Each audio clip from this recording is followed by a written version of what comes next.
On the night of September 11, 2020, along a narrow stretch of rural road outside Caivano, Italy, emergency dispatch received a call reporting a traffic accident. When paramedics arrived shortly after 1:30 in the morning, they found two motorcycles under very different circumstances. One, a large, powerful bike stood upright on its kickstand, engine cold as if its rider had simply parked and walked away. The other, a small motor scooter, lay overturned in tall grass several meters from the asphalt, half hidden by vegetation that grew wild along the irrigation ditches. A few meters beyond the scooter, motionless on the ground, was the body of an 18-year-old woman. Her name was Maria Paola Gaglione. The impact had been catastrophic. Thrown from the scooter during the crash, she had struck her head and throat against a concrete irrigation pipe with such force that the injury proved instantly fatal. Within minutes, she was pronounced dead at the scene. For the first responders, it appeared to be a straightforward tragedy. A young rider losing control on a dark road, perhaps startled by another vehicle that had fled. But as investigators began piecing together the final moments of Maria Paola's life, they would uncover something far more disturbing. This was no accident. It was the conclusion of a 16-minute chase, a pursuit driven not by strangers, but by family. And the person who had hunted Maria Paola and her partner down that deserted road was her own brother, a 30-year-old man named Michele Antonio Gaglione, who believed he was defending his family's honor. Before we go deeper, subscribe if you love true crime documentaries, and tell me in the comments where you're watching from. To understand what happened on that September night, we must first understand where it happened and the world Maria Paola was born into. Caivano is a small municipality in the Campania region of southern Italy, located just outside Naples. It is not a place often mentioned in travel guides or celebrated for its beauty. Instead, Caivano has become known, both within Italy and beyond, for something far darker. High rates of poverty, organized crime, and rigid social structures that resist change. The area has long been associated with criminal networks, particularly those connected to the Camorra, the powerful and decentralized mafia organization that operates throughout the Naples region. In communities like Caivano, traditional values are not simply cultural preferences. They are enforced codes of conduct, especially within families. Men are expected to lead, to protect, and above all, to defend the family's reputation. Women, particularly daughters, are expected to obey, to follow the paths laid out for them, and to avoid any behavior that might bring shame. Deviation from these expectations is not merely frowned upon, it can be met with violence. Maria Paola Gaglione was born in July 2002 into this world. She was the youngest child of Franco Gaglione and Pina Amoruso, and she grew up in the shadow of her only sibling, Michele, who was 12 years older. The age gap between them was significant. Michele was not just her brother. He was in many ways a second father figure, someone who had watched over her since she was a baby, someone who carried the weight of responsibility for her choices and her future. The Gaglione household, like many in the area, was built on these traditional foundations. Sons were raised to be protectors, daughters were raised to be obedient, and any challenge to that structure was seen not as independence but as betrayal. For the first 15 years of her life, Maria Paola seemed to follow the expected path. She attended school, she stayed close to her family, and she lived within the boundaries her parents set for her. But adolescence, as it often does, brought change. At 15, she met someone who would alter the course of her life. His name was Ciro Migliore, and he was 19 years old. At first, their relationship was a friendship, two young people who found comfort in each other's company. Slowly, over time, that friendship deepened into something more profound. They fell in love. But Ciro was not like the other young men in the neighborhood. He had been assigned female at birth, but from a young age he had known that identity did not fit. At 15, he began the process of transitioning, not through medical procedures, which would come later, but through the choices he made about how he presented himself, how he spoke, and how he asked others to see him. He lived as a man because that was who he was. For Maria Paola, this was not an obstacle. She saw Ciro as he saw himself. She loved him not in spite of his identity, but simply because of who he was.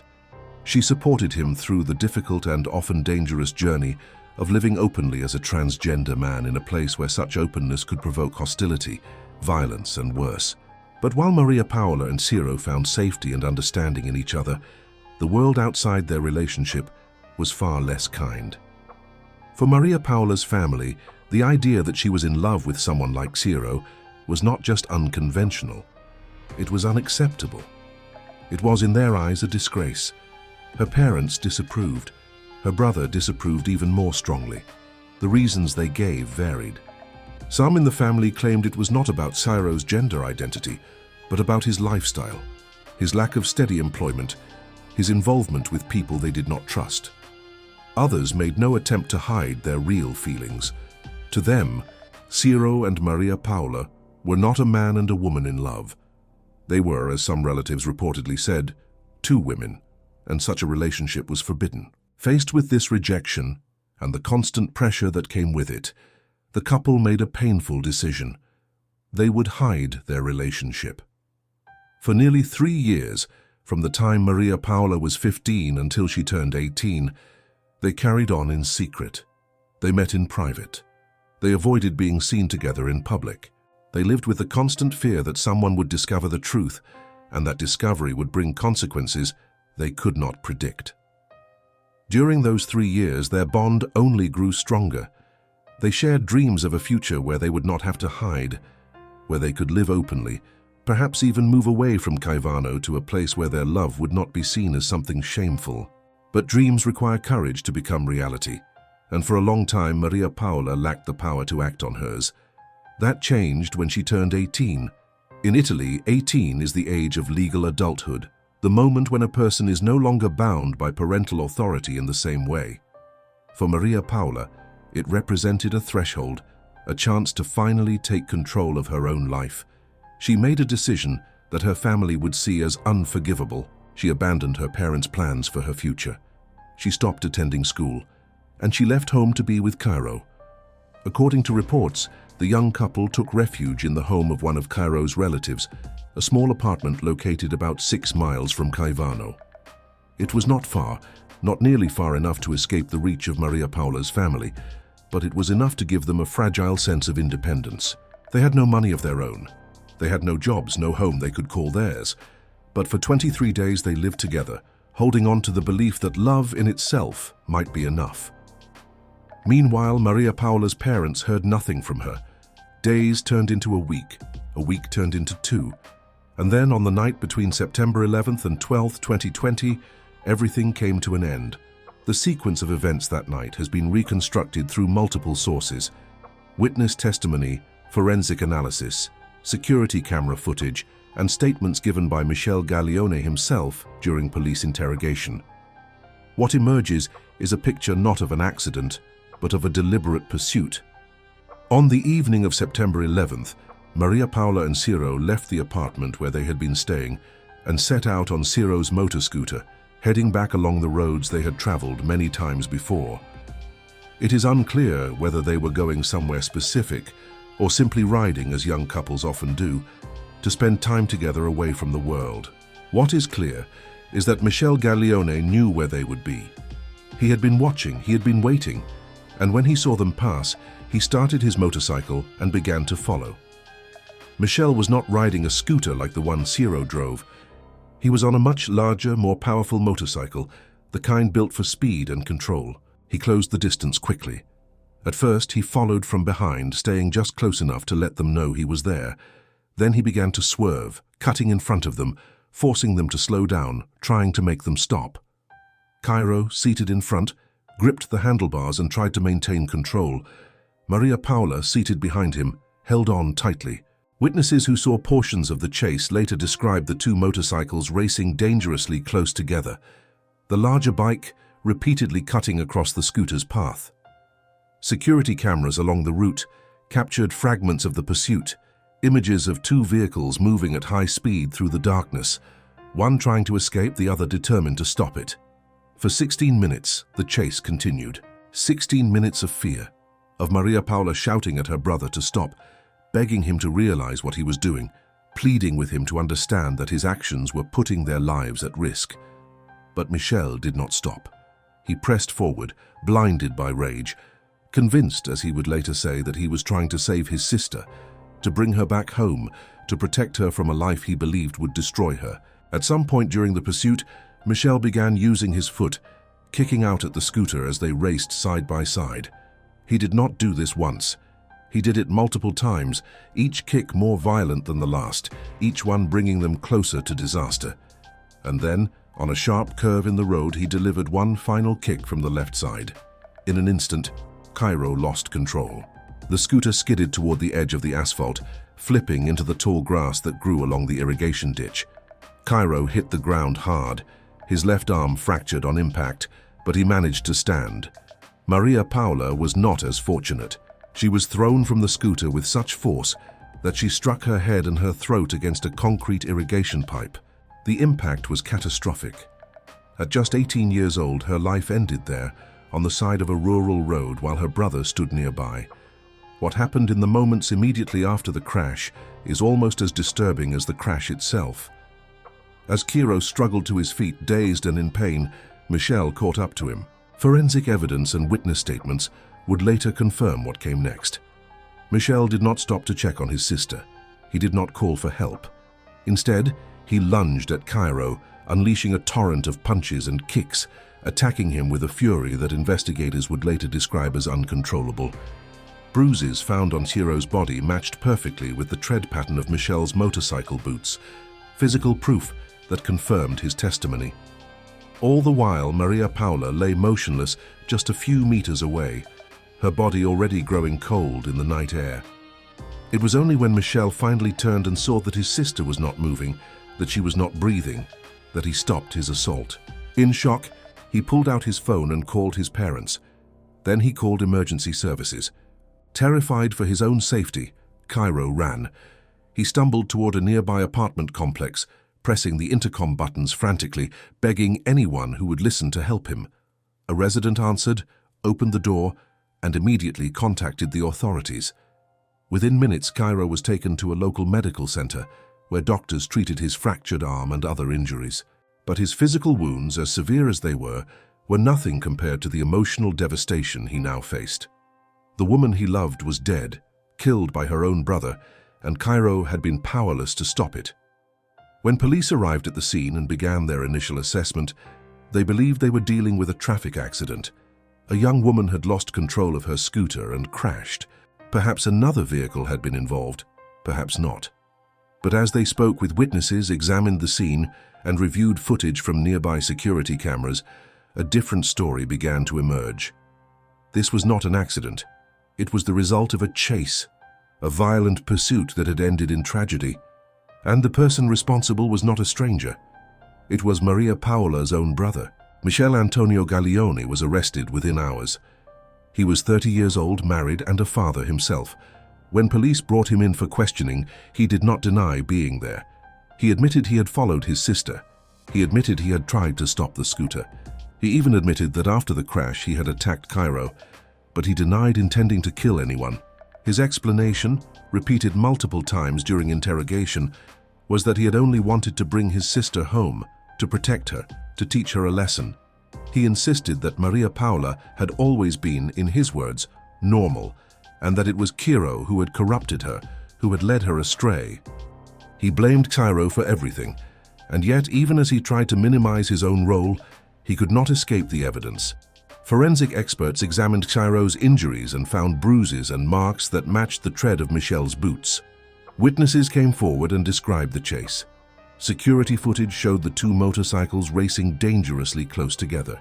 And perhaps most damning of all, investigators uncovered a history of threats and violence. The first documented incident dated back to July 13, 2020, just 2 months before the crash. On that day, Michel had appeared at Cairo's home and threatened him directly.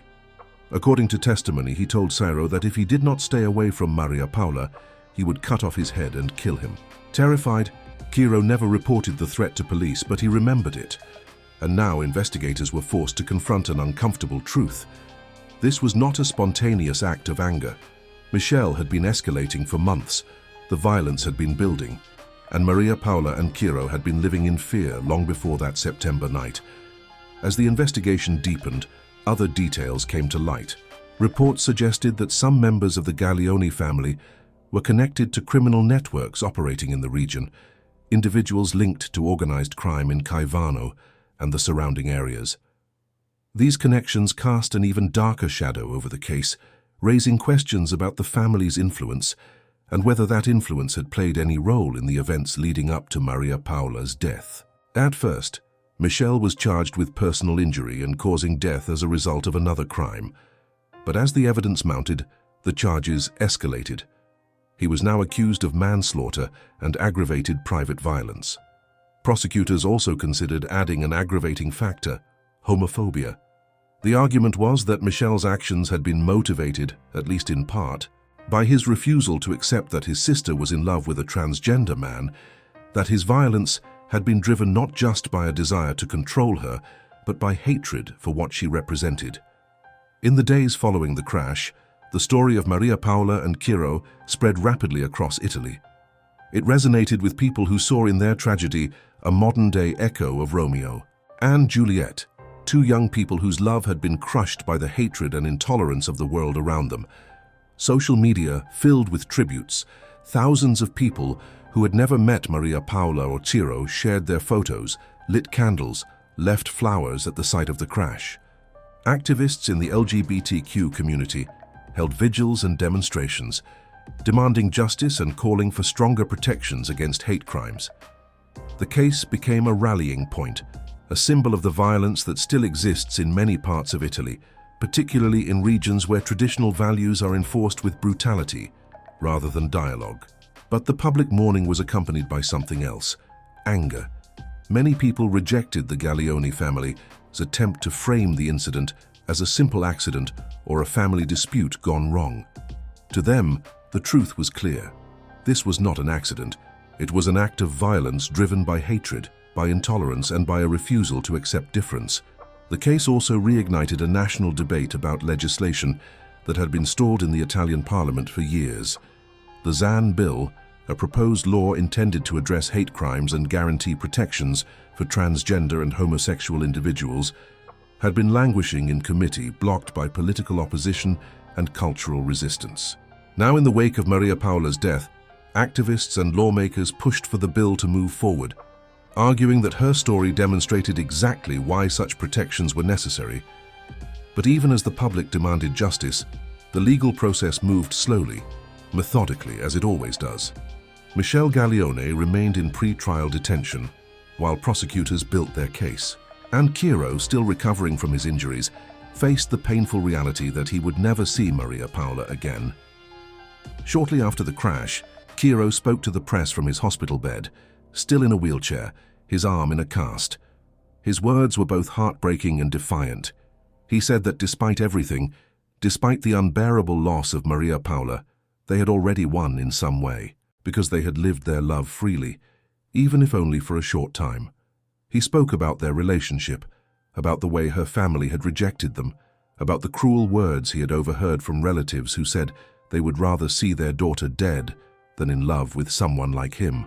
He made it clear that Michel had been the strongest opponent of their relationship, the one who refused to understand, the one who could not accept.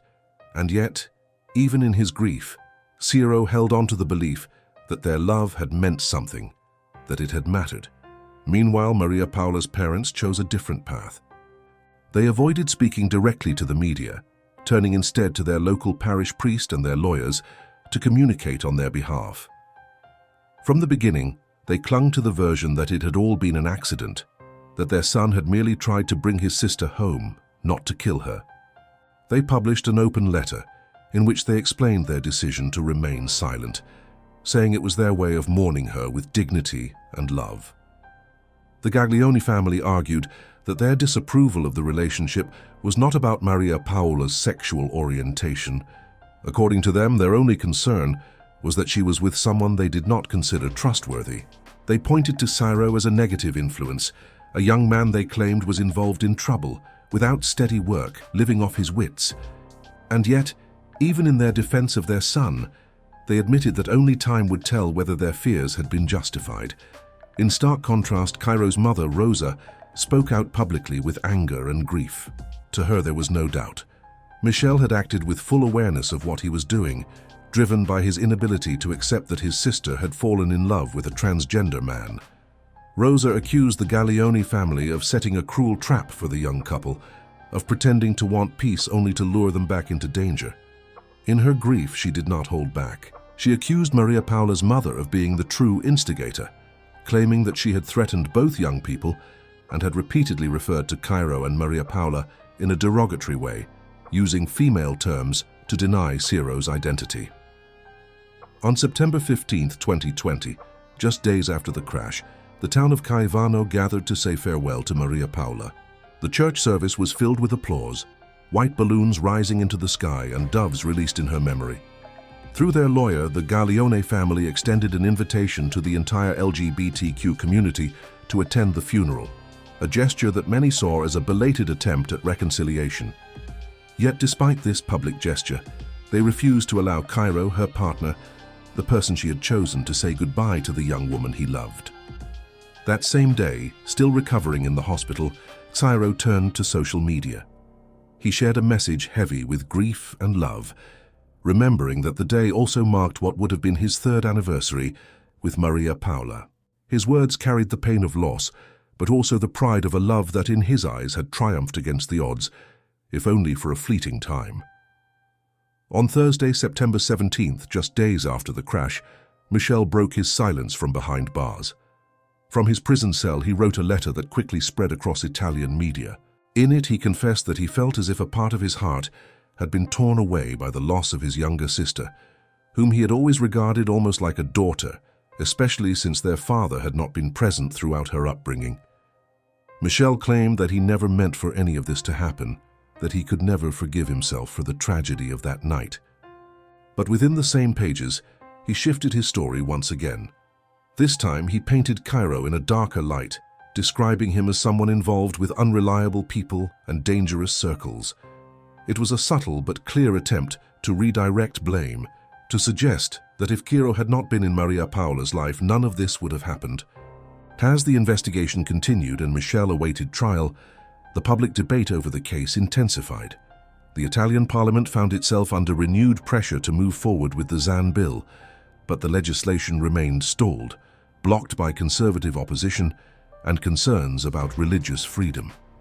For activists, the case of Maria Paola and Ciro was evidence of the urgent need for stronger protections. For others, it was a family tragedy that should not be politicized. The divide reflected a broader cultural conflict playing out across Italy, a country still struggling to reconcile traditional values with the rights and dignity of LGBTQ individuals. Then, in February 2021, the narrative took an unexpected turn. During a massive anti-drug operation carried out across several regions of Italy, Ciro Migliore was arrested alongside 23 others. Authorities accused him of working as a small-scale dealer in a drug trafficking network. The charges went far beyond narcotics. They included drug distribution, weapons-related crimes, theft, arson, and even helping a detainee escape from house arrest. The arrests were the result of an investigation that had been ongoing for years, with evidence that dated back to 2018, before Ciro had officially begun his gender transition and before his relationship with Maria Paola had become public. Despite having already embraced his male identity, Cairo was placed in a women's prison. By law, the charges related back to incidents that occurred before he had legally changed his gender, a decision that sparked further debate in a country already divided on these issues. His defense insisted that these past mistakes had taken place before his transformation, before the relationship with Maria Paola had given his life a new direction. But for many observers, the arrest complicated the public's perception of Ciro. To some, it validated the Gaglione family, whose claims that their opposition to the relationship had been rooted in concerns about Cairo's lifestyle rather than prejudice against his gender identity. To others, it was irrelevant, a distraction from the central issue, that Michel had pursued his sister and her partner with such violence that it resulted in her death. Meanwhile, the legal battle against Michel pressed on. In April 2022, the court granted him house arrest with an electronic bracelet, citing good behavior during his time in prison, a lack of prior convictions, and the belief that he posed little risk of reoffending. At 32 years old, he seemed to have gained a chance at leniency. But the reprieve was short-lived. On May 5, 2022, the trial began in earnest. Prosecutors demanded a 22-year sentence, arguing that Michel's actions were deliberate, the killing of Maria Paula and the attempted murder of Ciro. The defense countered, repeating the claim that Michel had no intention of causing harm, only of stopping his sister. At first, the possibility of adding homophobia as an aggravating circumstance was seriously considered. But as the trial unfolded, this charge was dropped. The fact that Ciro was now in prison for drug-related crimes seemed to bolster the Gaglione family, his argument that their opposition to the relationship had been rooted in concerns about his lifestyle rather than in prejudice against his gender identity. In the end, the judges weighed Michel's lack of prior criminal record and his behavior in custody as mitigating factors. They reclassified the charges, ruling out voluntary homicide. Instead, Michel was found guilty of manslaughter and aggravated assault. The final sentence, 9 years and 6 months in prison. When the verdict was announced, reactions were mixed. For Ciro and those who had supported the couple, the punishment felt like a betrayal, a minimization of the true nature of the crime. Outside the courthouse, his lawyer spoke to reporters, insisting that the real tragedy was not just Maria Paola's death, but the destruction of a love that had managed to defy poverty, family rejection, and social stigma. In his words, love had been the greatest victim of all. Michel's defense team immediately appealed the decision, but in June 2024, the appeal was rejected. The sentence was confirmed, leaving no room for further doubt about his legal fate. Yet the trial did not bring closure. Instead, it reopened wounds and sparked debates across Italy. For many, the case of Maria Paula and Ciro exposed the raw tensions that still linger in society. The weight of prejudice, the destructive power of intolerance, and the dangers of replacing dialogue with violence. The case also highlighted the limitations of the Italian legal system in addressing hate crimes, particularly in regions where traditional values are deeply entrenched and where families wield significant social power. Beyond the legal documents, the headlines, and the conflicting narratives, one truth remained. A young woman's life had been lost, and with her, a love story that had fought against everything but could not survive the brutality of hatred. Maria Paula and Ciro had lived their love openly for only 23 days, a brief moment of freedom in lives otherwise defined by fear and secrecy. In those 23 days, they had tried to build something together, to imagine a future where their love would not be seen as shameful, where they could simply exist as they were. But that future never came. Instead, Maria Paola's life ended on a dark road, pursued by the very person who was supposed to protect her. The story of Maria Paola Gaglione and Ciro Migliore is not just a true crime case. It is a reflection of the cultural tensions that continue to shape life in parts of Italy and in many other places around the world. It is a story about the violence that can emerge when love challenges tradition, when identity defies expectation, when young people dare to imagine lives different from the ones their families have planned for them. It is a story about the courage it takes to love openly in a world that often punishes such openness with cruelty. And it is a reminder that justice, when it comes, is often incomplete, leaving behind questions that may never be fully answered and wounds that may never fully heal. Maria Paola Gaglione was 18 years old when she died. She had barely begun her adult life, barely had a chance to discover who she might become. But in the short time she had, she made a choice to love, to fight for that love, and to refuse the limitations others tried to impose on her, and for that, she paid the ultimate price.